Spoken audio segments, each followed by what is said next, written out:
All right, and we are live. My apologies for the delay, folks. The problem was all on me. The I have a new microphone, and it decided to pretend it had things that it didn't have. So life with technology.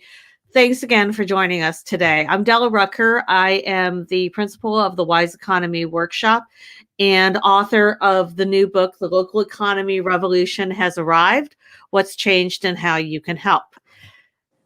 As some of you know, I have done a series over the course of the last year or so called Accelerate Us, dispatches from the front lines of the local economy revolution. And this is one of the ways that I have been exploring as a means of getting some of the great ideas and the great insights that we don't normally come across in our everyday lives, and getting those into our minds and our hearts and our experience so that we can apply those and really put those to work going forward.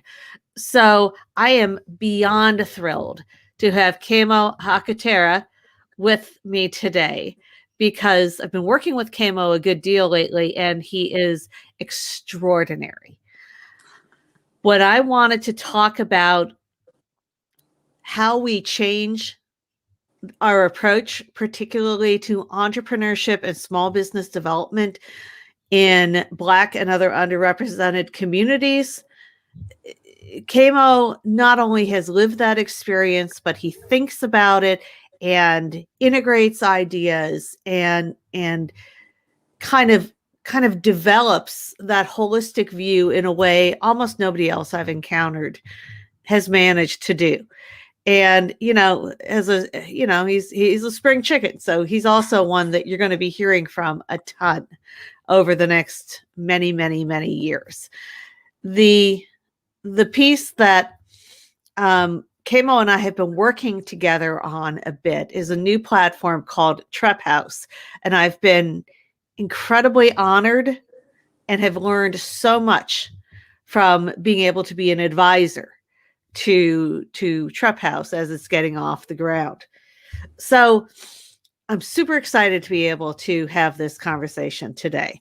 And Kemo is just someone I think you're just gonna adore.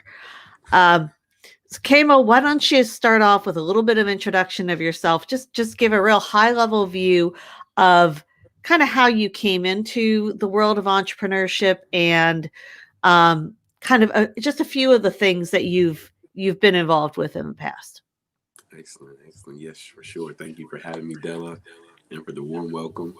As I always say, it takes one to know one. So thank you so much for continuing to work with us at Trep House and believing in the vision and the mission. My name is Kemo A'Akhutera. As Della said, I am a serial entrepreneur. I'm from Dayton, Ohio, born and raised. I've had a series of ventures throughout my life. E-commerce, IT specialists, or technical services.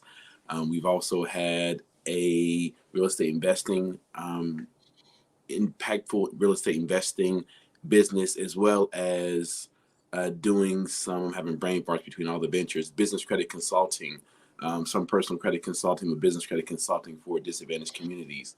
And our goal in each one of our ventures has been to be impactful in the work we do, to influence disadvantaged communities and stakeholders, and do our best to bring about the change that we want to see in the world. I got started in entrepreneurship personally at a very early age before I knew that that was a actual career choice. Up to that point, just seemed kind of like a magical thing. It was never really explained what it meant to be, a founder, to launch a venture. However, I found in talking about some of my early childhood experiences with entrepreneurship, things have been revealed to me that at the time weren't revealed before, or weren't clear before. And one of those things was that entrepreneurship, from a needs-based standpoint, oftentimes isn't recognized as such. It's called hustling, or just kind of finessing. We hear a lot of terms nowadays from the young people about how to go about generating revenue. And I was in the same lane, not completely on the illicit side, but I definitely was talking to Della about the idea of selling mixtapes before anybody in the world really had CD burners in their computers is like, an everyday thing. I was one of the first at my high school, I'm sure in my community, with the CD burner. So I would actually burn CDs for people, let them select their songs, which, I know now to be piracy, but at the time I just knew that it allowed me to stand in the premium lunch line, unlike my peers who were able to just afford it because of their parents' income. I was on, a fixed income lunch. So I would use, my mixtapes that I was making, per request, sell, a song, $1 a song. And as a result, I was able to, go in the premium lunch line. And so those were kind of my early experiences and forays into entrepreneurship.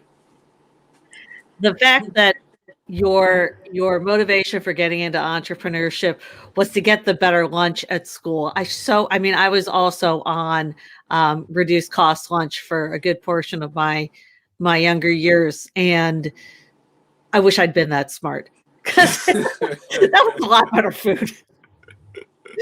So I mean, that, yeah. I mean, and I think that, we have this sort of image sometimes of entrepreneurs as being, excuse me, people who, they get into it because, of certain motivations that are easier to get into if you're more upper class, like I'm going to be the next Steve Jobs, or I'm going to invent this fancy technology to do X, Y, or Z.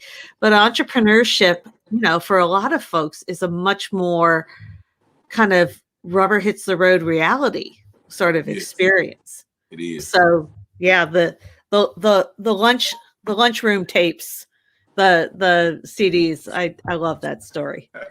Um, the so before we get into kind of the meat of the discussion, though, why don't you give people a high level view of Trep House, and I'll make sure that the link for Trep House is in the comments so that folks can start checking out this new but very exciting initiative.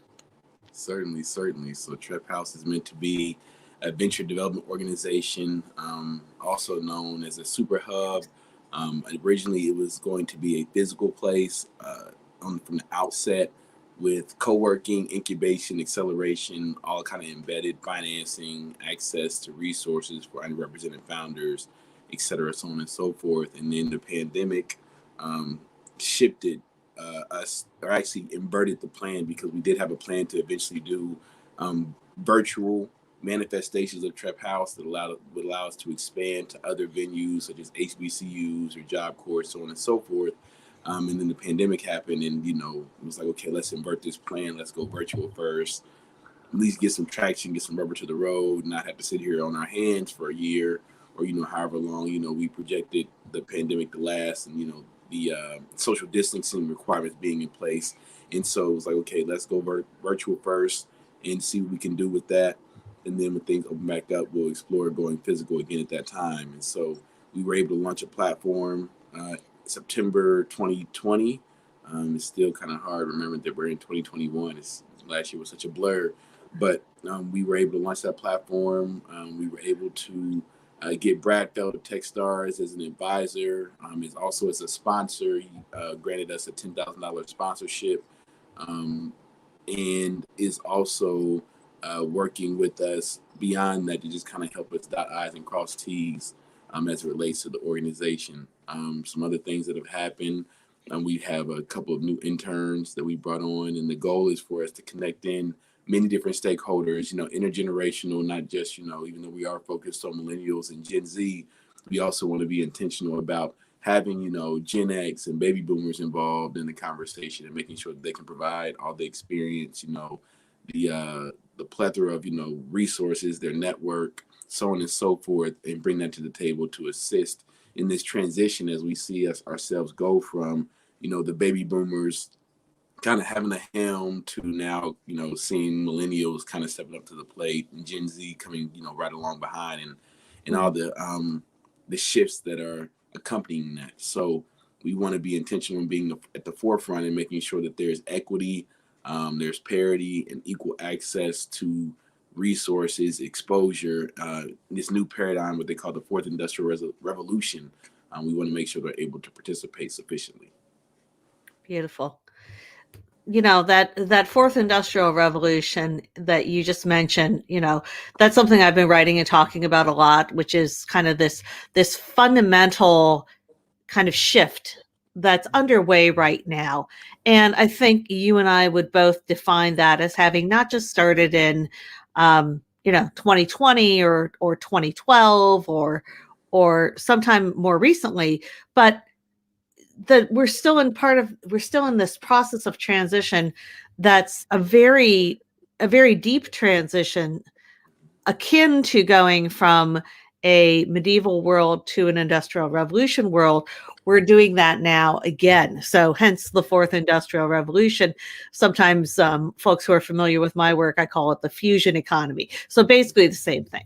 I but so one of the things that has been so illuminating and that I think is so powerful in the Trep House model is the fact that you really had the vision and the understanding and really the empathy to say that what Black and other underrepresented founders and small business owners need is not just about we need more money.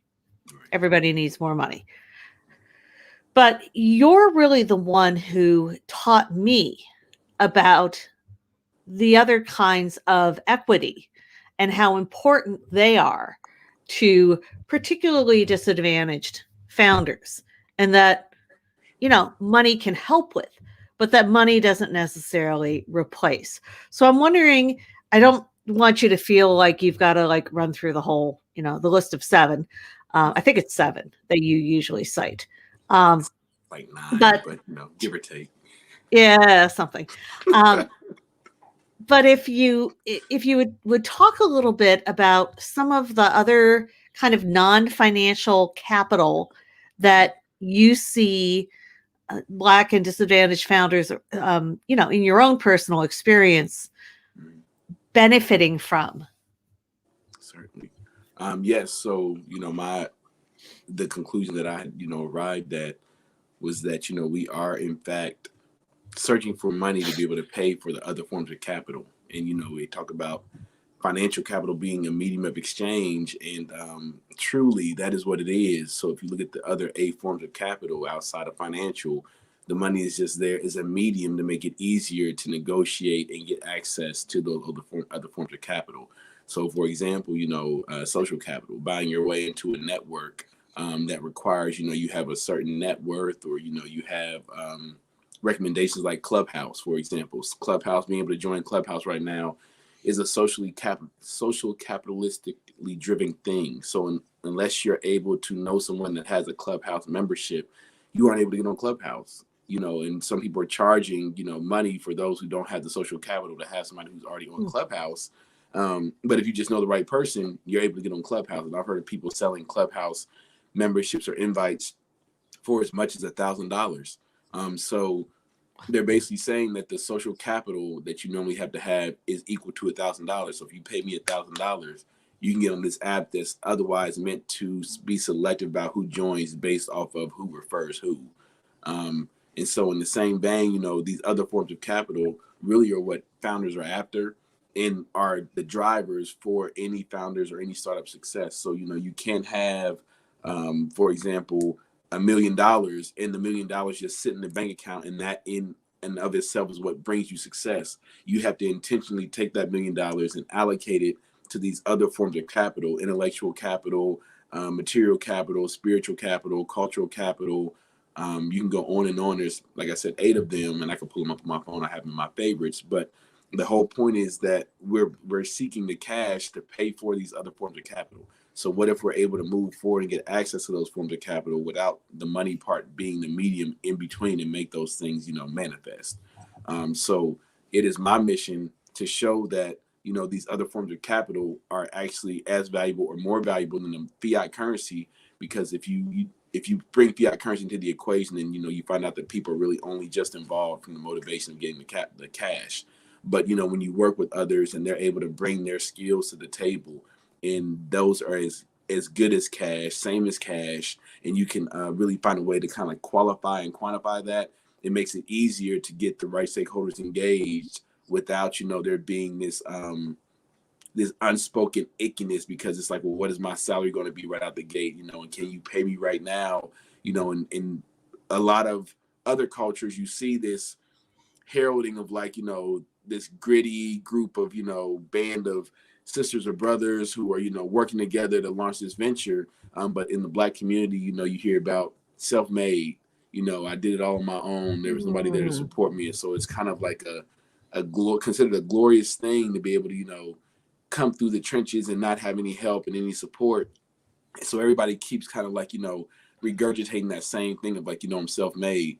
And the fact of the matter is, whether you're an entertainer, whether you're an athlete, it doesn't matter what your role is. Somebody is watching, somebody's listening to, somebody's patronizing you in paying for your for your performance, or whatever it is that they appreciate, whatever value you bring. And so therefore there is truly no self-made. Somebody made sure that you had a meal, somebody made sure you had a roof over your head, no matter how bad the situation was, somebody was there to get you to this point, the transition. And I just feel like a lot of times that's lost in translation because everybody's so quick to try to just go to the, I have a lot of money and I'm self-made. It's like, that's not success. That's fascinating, and it's fascinating that you framed it that way. It totally makes sense. Um, and that self-made mythology, we see it in a lot of different backgrounds um, particularly in the United States. It's a little easier to make that claim and be able to get away with it when you can conveniently ignore the fact that you received generational wealth from when grandma sold her house or anything like that, which very often is not an option for Black and underrepresented founders. Let's talk a little bit about, would you unpack the idea of cultural capitalism, or cultural capital rather? Would you unpack that a little bit? Just that's a term that may be more unfamiliar to folks, and it's so unbelievably crucial on what I've learned from you over the last years. Yes, so cultural capital are the customs, the traditions, the rituals, the songs, anything that's connected to, your nationality, to your geographical or, originations. And it really is what kind of makes you who you are. If you are devoid of cultural capital, you don't have really any anchor to anyone. So, you don't have really a history that you can point to. You don't have access to the knowledge passed down through generations, that has been gathered from kind of like, how does the world work and who are we, why are we here and how do we get here? But deeper still, cultural capital in the Black culture in America has become one that is rife with true capitalists. There's people who are capitalizing off of the cultural capital, and our cultural capital is one that I told somebody I was in a therapy. It was like a young Black professionals therapy group thing that some folks are doing here in Dayton, and somebody asked like, what is Black culture? And it was real quiet in the room, and this is maybe about 2 or 3 weeks ago. And I spoke up and I was like, I think Black culture is beautiful pain. And everybody was kind of like, oh, that's deep. Why do you say that? And I'm like, because think about everything that we do in the context in which we do it and how it's been received by the world outside. Rap is, the easiest example. It's like the go-to example. Rap in 2017 was the first genre to ever surpass rock music on the Billboard charts since Billboard had been keeping track since I think like the 40s or 50s. There had never been a genre that ever surpassed and toppled rock music until 2017 when rap did that. However, that being the case, how many Black people do you know that are billionaires off of rap? Or millionaires even? you can't even name the billionaires off of rap, but obviously for it to surmount rock music, there has to be a litany of billionaires somewhere, but they're staying, kind of hidden figures because, if it kind of came out who the billionaires were of rap, it'd be like, is this who really owns this? And it's already a question, it's already talked about behind closed doors, and it's becoming a more public thing now. But the fact of the matter is, even beyond that fact, who owns it, it comes from a place of expressing in poetry the horrors experienced in growing up in a black community, in a low income black community. Grandmaster Flash, the Furious Five, we can get to like the history of hip hop, but it all comes from a place of pain.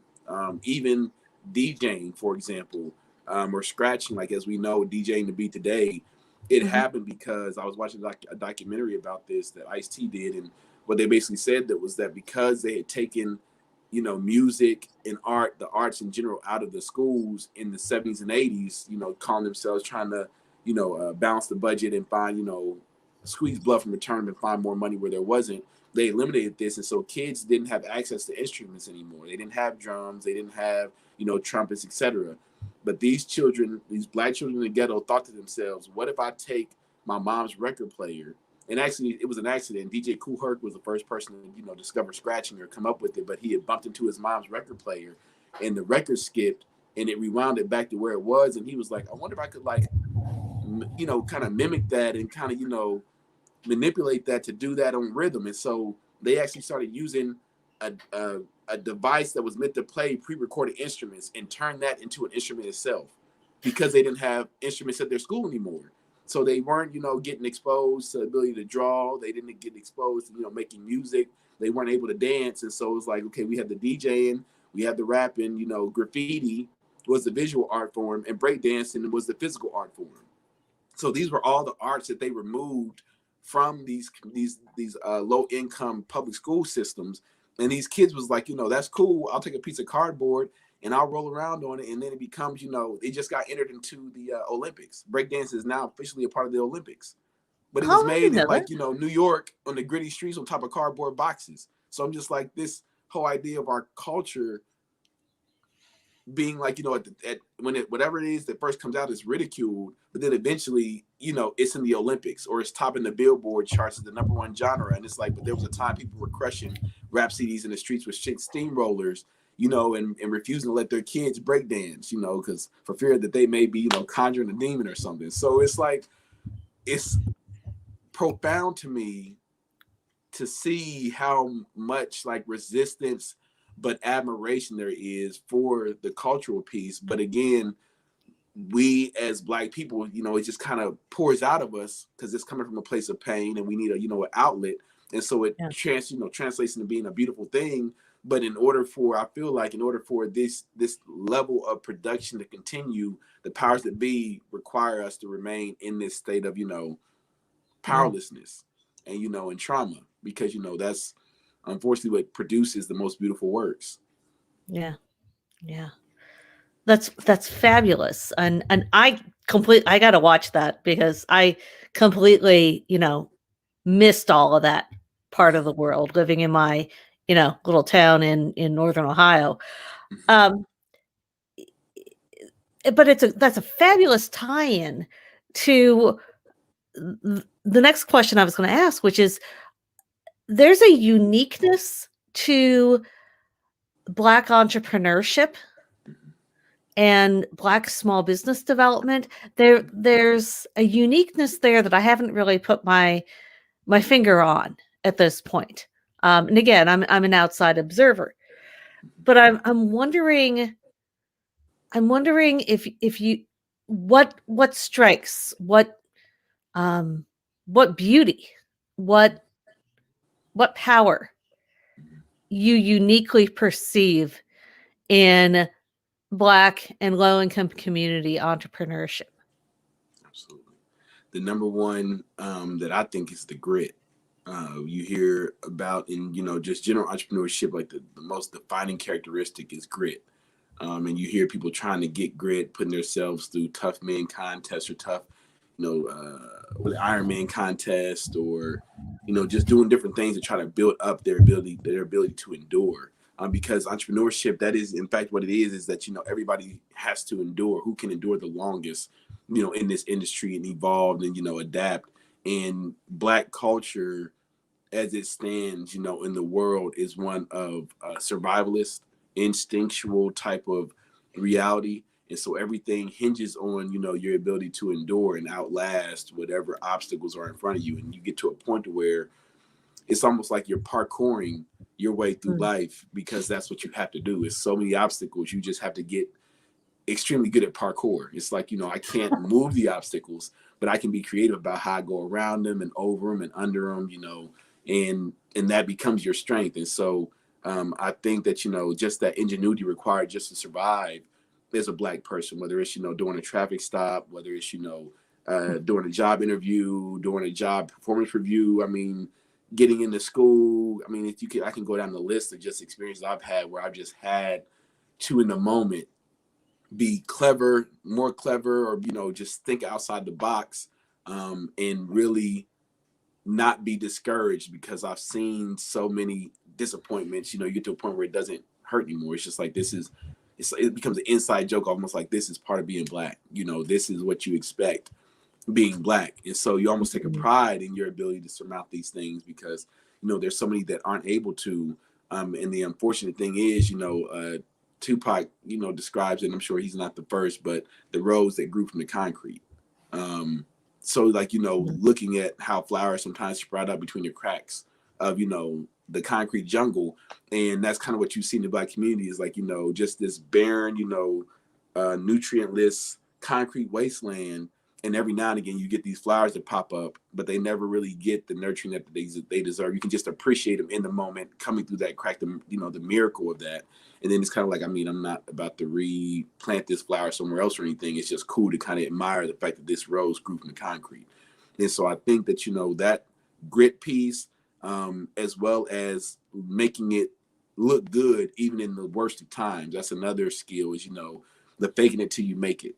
Having I just had a founder who is running an entrepreneurial support organization similar to Trep House, who's a white guy, tell me, like, one thing that he did that kind of set him apart from others maybe launching in that space, is that he was like, you have to look bigger than what you actually are. And that is, I mean, it even goes back to times in slavery when people didn't want their peers to know that their children hadn't eaten, and so they would put lard on Mhm. their lips, even though there wasn't, they hadn't actually eaten. It would look like and smell like they had food. And so I feel like a lot of that has translated over in, like, the flexing culture, where you act as if you have and you really don't. And that goes back to, like, that lack of value for self and needing to be adorned by things, or inside of vehicles and houses and on vacation, just all these things that add value to who you are, because you aren't necessarily valuable enough as you stand. And so, even though, again, it comes through from a place of pain, it becomes a lot of the trends that we see, and being able to take what is considered a necessity and making it like something that people want. So literally making $1 out of 15 cents, or taking something from nothing, or making something from nothing. I feel like that's something that Black people have had to do so much, that when they can make those connections between their reality, our reality, and entrepreneurship, it's like, oh wow, this I'm already living an entrepreneurial lifestyle. Like, the risks that I have to endure, the way that I have to network, and think my way through scenarios, like, it's really not any different. The unfortunate thing is there's not a lot of exposure to that reality. And so a lot of Black founders have no idea that they already possess a lot of the skills necessary to be entrepreneurs, outside of the technical knowledge, of course. They have the actual pieces, personality wise, just from a humanistic standpoint. They have the ability to endure, take on risk, be creative, be objective, but nobody's making those connections. And so I could go down the list of, like, just parallels I've seen between, growing up Black and being an entrepreneur. And for myself, the more aware that I got once I had that initial spark of understanding, it's like, oh man, like, I had a lot of the things that others are trying to manufacture from growing up in the environment and the background that I did. Wow.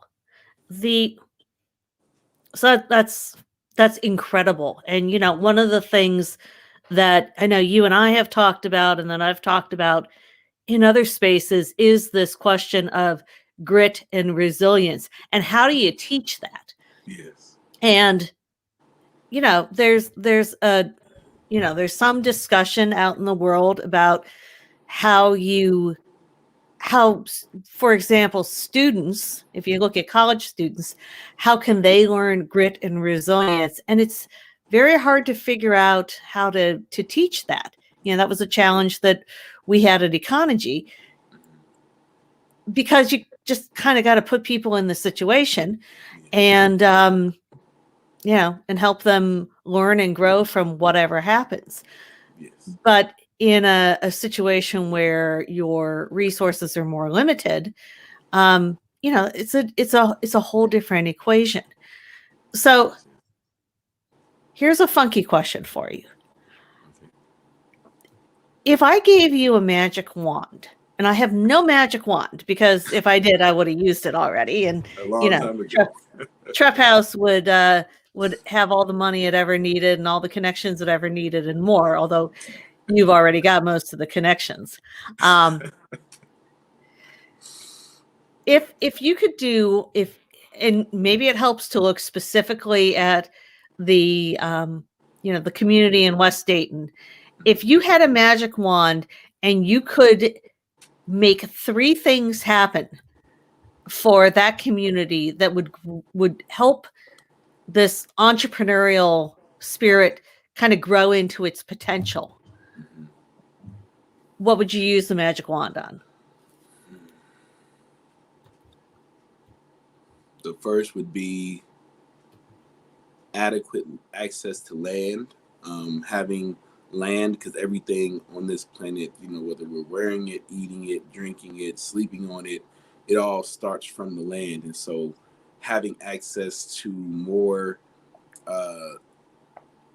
land, and not just any land, but actual land that is nutrient rich or has the capacity to be nutrient rich, that we could grow on because of the food desert situation.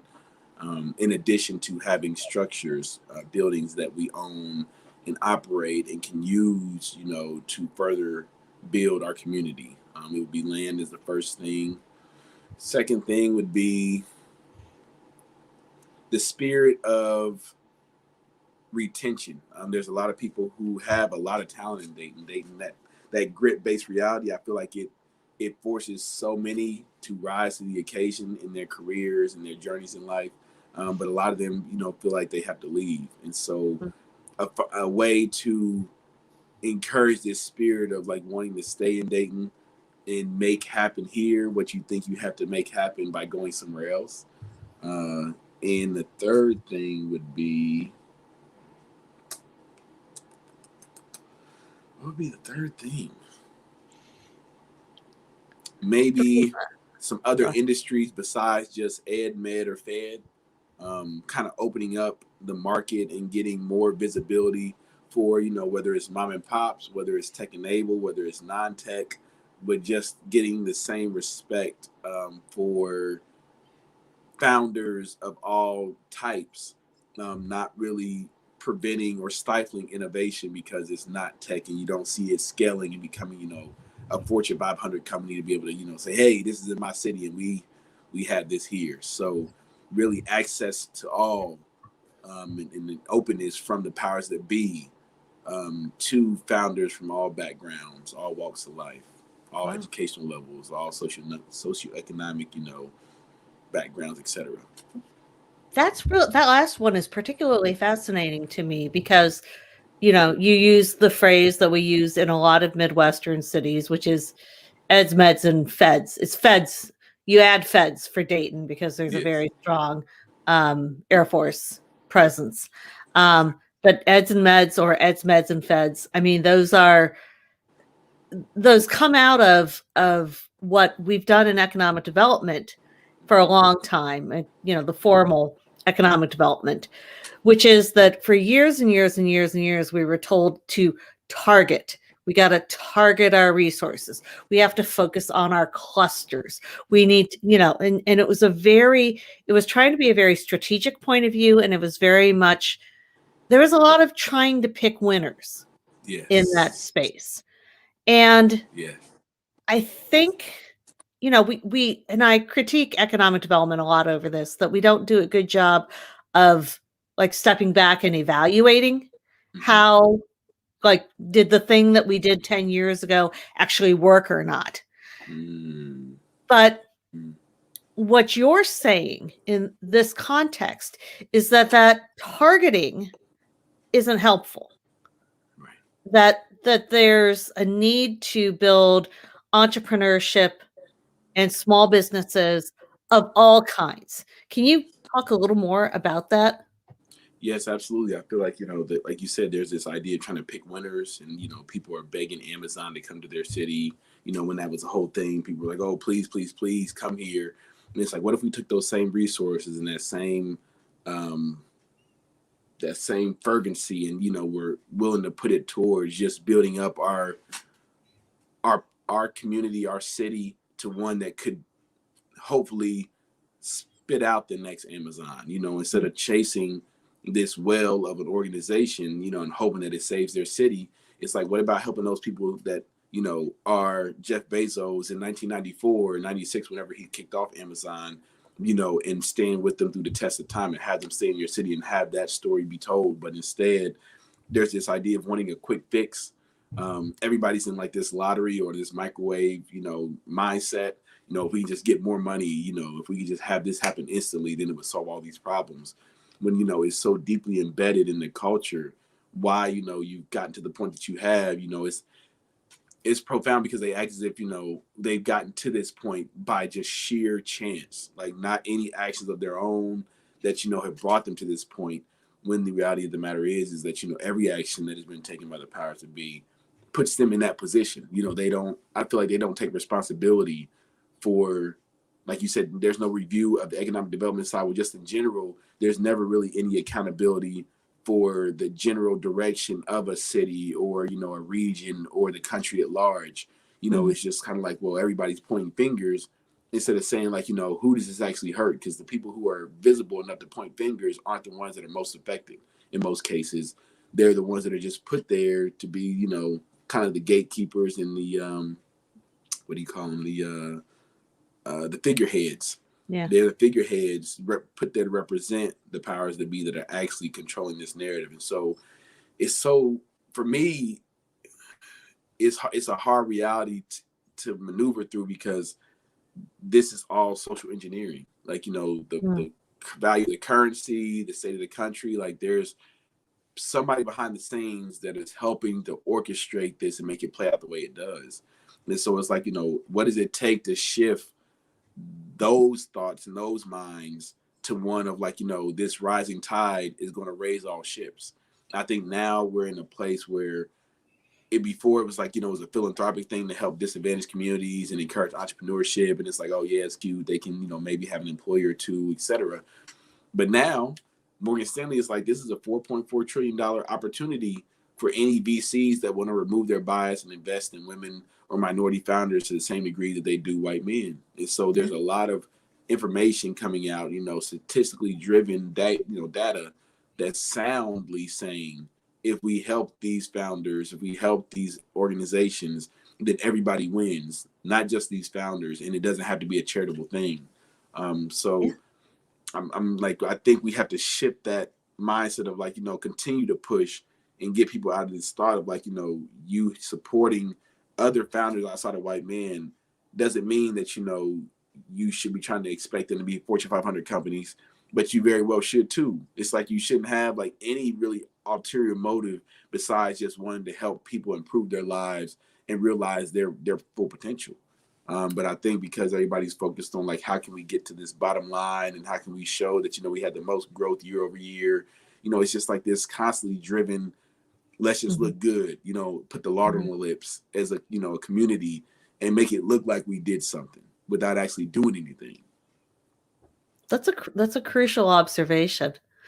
The the other thing that I think is an incredible opportunity here is that if you're not only focused on the small businesses that have what we call scalability, the ability, the potential at least to become the next Amazon or the next Google or whatever. And I've heard a lot of community leaders say that that's why they're doing entrepreneurship. But if you're enabling entrepreneurship as a whole, particularly in disadvantaged communities, there's a lot of evidence that we're building wealth, we're building stability, we're building a lot of the things that aren't just nice to haves, but they're needs to haves Yes. in those particularly for those communities, because the trying to either pump in from outside or giving little dribs and drabs, that's not working at all. Right. So that ability to really to create an ecosystem of small businesses, the other important piece of that is that that's more resilient. I came out of a community up in Cleveland in the 70s that was very reliant on a small number of big businesses. Mm-hmm. And when they fail, as they all did in the early 1980s, it's ugly. Yes. And it's ugly for everybody, but it's worst for the communities that have gotten left out. Yes. And that's part of why, the entrepreneurial component becomes so important. Mm-hmm. We're seeing more youth now. I'm seeing more youth who are expressing themselves, like voluntarily expressing the interest in entrepreneurship. The unfortunate thing is, like, I was on a call with Dayton Leadership Academy. They had me, on there to mentor some of the young men for the Office of Males of Color. And, I was asking, they asked me to speak about entrepreneurship and financial literacy and such. And so I was, asking, like, can anybody tell me, like, what they want to be and why they want to be that, when they grow up? And these were kids all the way from, like, elementary school. It was all young Black boys, but from elementary school all the way up through high school. And every single young man that unmuted and spoke up on this Zoom call, said that he either wanted to be a rapper or a basketball player. But every single one of them ended that sentence with, so I can do blank for my community. So some kids were like, I want to be able to create, senior housing because I have an older grandmother who, we really can't afford to take care of. And so I want to be able to provide something for seniors, or I want to become a rapper so I can, create a community center in my community so kids have something positive to do instead of just, getting in trouble. Or, I want to become an actor or, get on TV or, anything to do with what they perceive is the only way to get access to those kind of resources so they can help give back. Every single one of them, not a single one of them said that they wanted to do this thing to make all this money and not put it back in their community. And it was just really profound to me where it's like, the people, the ambassadors on the call were kind of like, after the fact, kind of critiquing like, oh, well, these kids want to be this and how do we get this out of their thoughts? And I'm like, well, let's hold on. Let's not throw the baby out with the bathwater. These young men are only speaking to the examples they've seen. Yeah. When you think about like, entrepreneurship, impactful entrepreneurship in the Black community that's like, had like a high visibility and, a huge impact, of course, to scale within reason, has been like, basketball players, rappers, actors, football players, athletes and entertainers. Mm-hmm. So these young men are like, the only thing I can see myself doing to have the impact that I want to have is going this route first so I can make the money and redirect it back. Yeah. And so it's just really the profundity of that. Like they know it's entrepreneurship, but it's like, I can't become an entrepreneur selling widgets and make $1 billion. Right. I have to do it through playing sports or, speaking into a microphone. And I'm like, there's no other examples. And so that's what they think. That's what they think the only option is. That's the only exposure that they have to see an impact entrepreneurship in the Black community to a large scale. That's fascinating. And I forgot to flip the camera off so that it was focused on you. But so my face probably showed that I was like, oh my God, this is awesome. The amazing thing with that story, and I think I've said this to you before, but you know what the biggest uh, precondition, the biggest predictor of whether a person will go an entrepreneurial route is or not? Do you remember? I think it's if you have somebody in your family, somebody nearby. Yep. Exactly. Exactly. So if you don't have that model in your immediate universe, or you don't have that model in a way that's, kind of getting to the level of being able to make that impact, Yes. that's the examples that they've got to go with. So Exactly. yeah, that's wow, that's extraordinary. That's It very is cool. indeed. Very cool. Is there anything else that you want to tell the folks who are watching this now or who will be watching it when we post the video? Yes, absolutely. One of the things I've been thinking about is, even if you aren't an entrepreneur, you don't want to take on that, that lifestyle because it is a lot, and it's, I mean, especially being black, on top of being black and being an entrepreneur, it's a lot. So I can understand people saying like, oh, I don't want to really be an entrepreneur. That's not really my lane. But if you are worried about job creation, if you are worried about economic and community development, you have to support entrepreneurs who are focused on giving back to their communities, staying, as anchors in their community, or pillars, solid foundations. So really getting behind founders in the form of like, family and friends investing, helping. It doesn't necessarily even have to be a cash thing. It can be expertise. So if you have expertise and you are skilled at, let's say marketing, or, you're a writer, or whatever your skill set is, figuring out ways to support the entrepreneurs in your community because they're the ones that bring about the changes, the unique solutions to the problems that have plagued us since a time immemorial. We have to be very intentional as non-founders, I think, in supporting founders because they are the reason that there are jobs to work. You can't have jobs and there's not somebody who launched that venture. The government isn't going to do it. It has to be an individual. And if you want to see, people from your community hired, then, support the founders in your community who are staying there and, intentionally entrenching themselves in the challenges of, raising that tide for all ships. Wow, that's excellent. I have one more question for you, and this ties into um, something that's going to be coming up with Wise Economy and Accelerate Us later, probably in April. I am wondering from your perspective what an inclusive place looks like.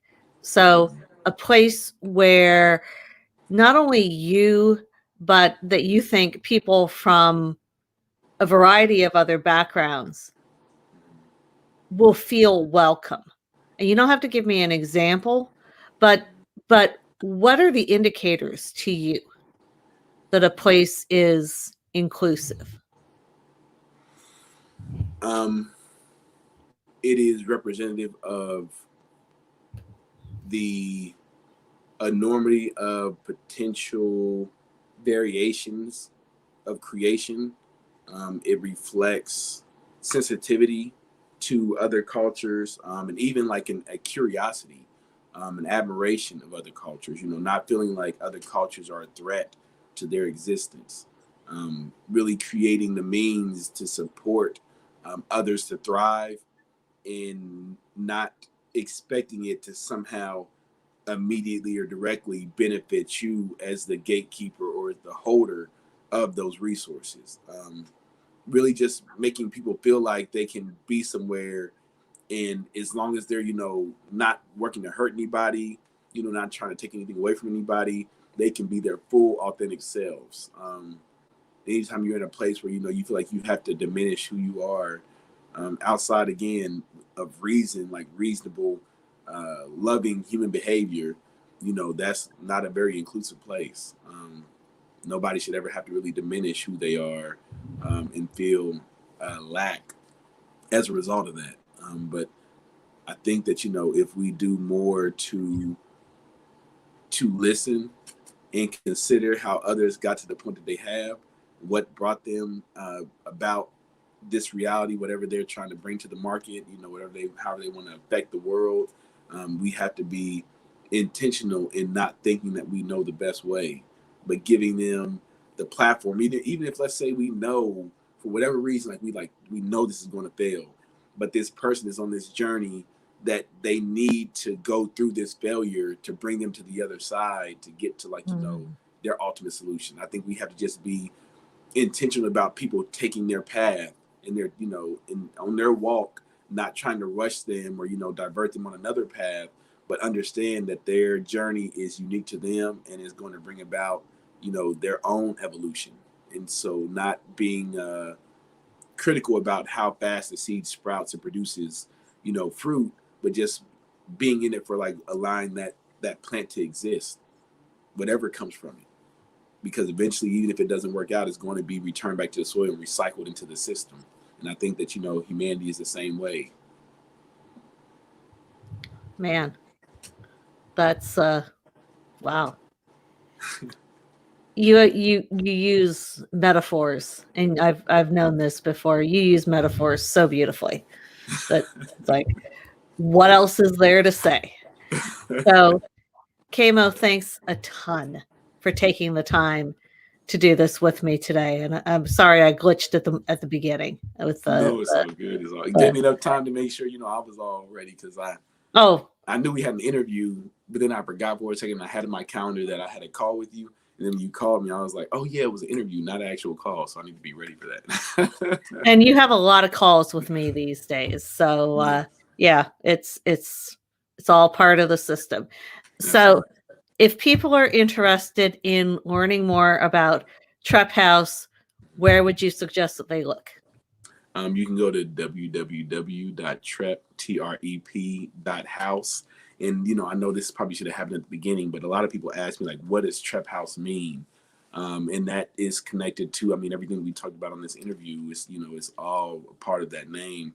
It's meant to be a play on words for Trap House, which is typically a place where, illicit activity takes place, whether, it's drug, manufacturing, drug selling, other types of crimes. But entrepreneur, back in the 90s, late 90s, early 2000s, if you were an entrepreneur, people just didn't, I guess people didn't want to say the word, or they couldn't spell it, so they would say you're a trap, or you're trepping. And so my goal was to take the Trap House model and take all the positive traits, because just like a battery, we can talk about the negative pole all day, or the negative end of the battery, but that means there has to be a positive end. And so what's the positive end of the beautiful pain that is Black culture?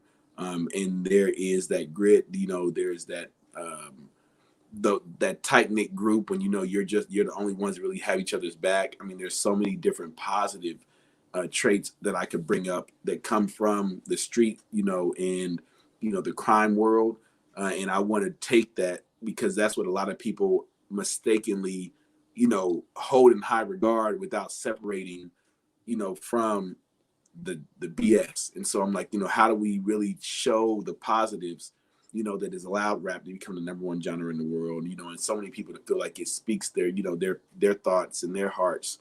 How can we take that kind of cultural capital and flip it, exchange it for cultural capital that is more to our benefit overall? So Trep House is literally a play on Trap House. It's basically entrepreneur house, meant to really foster all those positive aspects of that part of our culture. Well said. Well said. So it's trep.house. Correct. And so there's a website with that title. You can find Kemo very easily on LinkedIn. They ain't too many Kemos, so he'll come up nice and easy there. You can also follow Trep House on Facebook and on Instagram. Anywhere else that I'm forgetting? Not yet. That's pretty much. It's kind of the two it big is ones. It is on LinkedIn. I have a separate, Trep House page on LinkedIn as well. I need to get a little more active on there. Absolutely. Absolutely. Thanks again. I could talk to you about anything, and it's always just mind blowing for me. And we'll talk later today, like our usual schedule. So, then I get to ask you all those questions about, so did you get this done yet? Where are we with this thing? How does that, are we going to be able to get that done? All those appreciate it. kind of, It's necessary. yes, mother/nag/advisor. So, Yes. we got to do what we can do. So thanks for this. Thank you for the, awesome adventure that you've been really privileging me to be part of with you. And it's going to be a good damn year. Yes, it is. Thank you for joining me. And I couldn't think of anybody else better to be along this journey. So I'm excited. 2021. You got it. And as you always say, peace. Peace. You say it cooler than I do, but yeah. All righty. Later. Thank you. Go get him. Bye.